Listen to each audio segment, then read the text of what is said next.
ఏ రకంగా అడవుల విధ్వంసం జరుగుతూ ఉంది, వన్యప్రాణుల పట్ల ఎంత దారుణంగా ఈ రాష్ట్ర ప్రభుత్వం వ్యవహరిస్తూ ఉందనేటువంటి విషయాల్ని డీటెయిల్డ్గా కమిటీకి అన్ని డాక్యుమెంట్లతో ఆధారాలతో 11 పేజీల రిప్రజెంటేషన్ ఇవ్వడం జరిగింది. దాదాపు 200 పేజీల డాక్యుమెంట్స్ అన్నీ కూడా వారికి సబ్మిట్ చేయడం జరిగింది.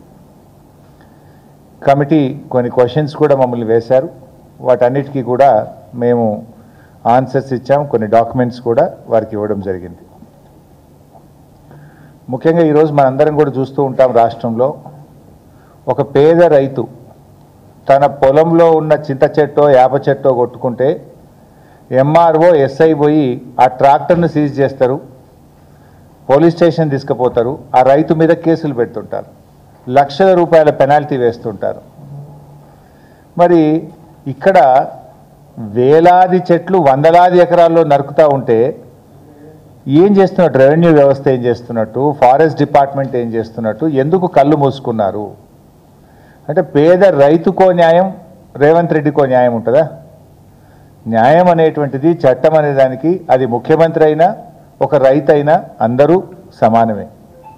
ఇక మనందరం కూడా చూస్తాం, మన హైదరాబాద్లో జూబ్లీ హిల్స్లో కావచ్చు, బంజారా హిల్స్లో కావచ్చు, హైదరాబాద్ నగరంలో ఎవరైనా ఇల్లు కట్టాలంటే మన వాల్తా చట్టం ఏం చెప్తుందంటే, వాల్తా చట్టం ప్రకారంగా వాళ్ళు ఆన్లైన్లో డిపార్ట్మెంటుకు గ్రామీణ ప్రాంతాలైతే 50 రూపాయలు, పట్టణ ప్రాంతం అయితే 100 రూపాయల ఛాలెంజ్ కట్టి నేను ఇల్లు కట్టాలనుకుంటున్నా, ఈ చెట్టు కొట్టాల్సిన అవసరం ఉందని దరఖాస్తు చేయాలి. ఆ దరఖాస్తును పరిశీలించిన తర్వాత కమిటీ ఒక్కొక్క చెట్టుకు 450 రూపాయలు డిపాజిట్ చేయమని చెప్తుంది. అదేవిధంగా ఒక చెట్టు కొడితే 2 చెట్లు పెంచాలనే నిబంధన ఉంటుంది. సో దాన్ని ఆ కమిటీ రికమెండ్ చేసిన తర్వాత 450 రూపాయలు ఫారెస్ట్ డిపార్ట్మెంట్ కట్టిన తర్వాత అనుమతి ఇచ్చిన తర్వాత చెట్టు కొట్టాలి. కానీ ఇక్కడ దరఖాస్తే పెట్టలేదు. ఇక్కడ ఎక్కడ కూడా అటవీ శాఖకు అనుమతి కూడా కోసం దరఖాస్తు కూడా పెట్టలేదు.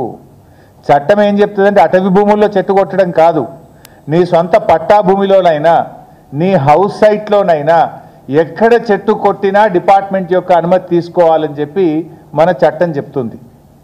అందుకే మేము చాలా సందర్భాల్లో ఎమ్మెల్యేలుగా మేము కూడా చూస్తుంటాం, మా దగ్గర ఒక రైతు తెలవక, చట్టం మీద అవగాహన లేక ఒక చింత చెట్టో యాప చెట్టో పంట పండుతలేదు, నీడలో పంట పండలేదని చెట్టు కొడితే ఆ ట్రాక్టర్ సీజ్ చేస్తారు, పనిముట్లు సీజ్ చేస్తారు, రైతు మీద కేసు పెట్టి లక్షల రూపాయల పెనాల్టీలు వేస్తుంటారు. కానీ ఇక్కడ ఏమైంది, కంచే చేను మేసినట్టుగా ఇవాళ మొత్తం రాష్ట్ర ప్రభుత్వమే బుల్డోజ్ చేస్తూ ఉంది. రాష్ట్ర ప్రభుత్వమే వేలాది చెట్లను ఈరోజు నరికివేత చేసింది.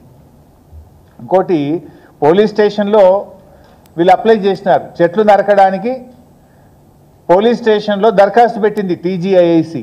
ఏమని, మేము ఈ అడవిని ఇక్కడ ఉన్నటువంటి చెట్లను నరకదలుచుకున్నాము, మాకు రక్షణ ఇవ్వండి అని పోలీసులకు దరఖాస్తు చేసినారు. మరి పోలీసులు ఎవరైనా దరఖాస్తు పెడితే వాళ్ళు అడుగుతున్నది న్యాయబద్ధమైన పనా, అది చట్టానికి లోబడిన పనా కాదా అనేటువంటిది డ్యూ డిలిజెన్స్ చేసుకోవాల్సిన బాధ్యత పోలీస్ డిపార్ట్మెంట్కి ఉంటుందా ఉండదా? టీజీఐసి పెట్టిన దరఖాస్తే నేరపూరితమైనటువంటిది. పోలీసు ఏం చేయాల్సి ఉండే, మీరు చెట్లు కొడుతున్నారు కదా, దీనికి ఫారెస్ట్ డిపార్ట్మెంట్ అనుమతి ఉందా, ఇది వాల్తా చట్టానికి లోబడి ఉందా, వైల్డ్ లైఫ్ యాక్ట్కు లోబడి ఉందా, అవన్నీ చూసిన తర్వాత పోలీసులు అనుమతి ఇవ్వాల్సినటువంటి బాధ్యత ఉంటుంది. కానీ ఇవాళ ఏదీ చూడకుండానే పోలీసు రక్షణలో రాత్రింబవళ్ళు 50 బుల్డోజర్లు పెట్టి చెట్లను ఊచకోత కోసినటువంటి పరిస్థితి. ఇవాళ దాదాపు 3 జింకలు చనిపోయినాయి ఇప్పటికే అని చెప్పి స్పష్టంగా ఫొటోస్తో సహా ఎవిడెన్స్తో సహా కుక్కలు కొరికేస్తున్నాయి, జింకలు చనిపోతూ ఉన్నాయి, జింకలు పరిసర ప్రాంతాల ప్రజల ఇళ్లల్లోకి వస్తున్నాయి.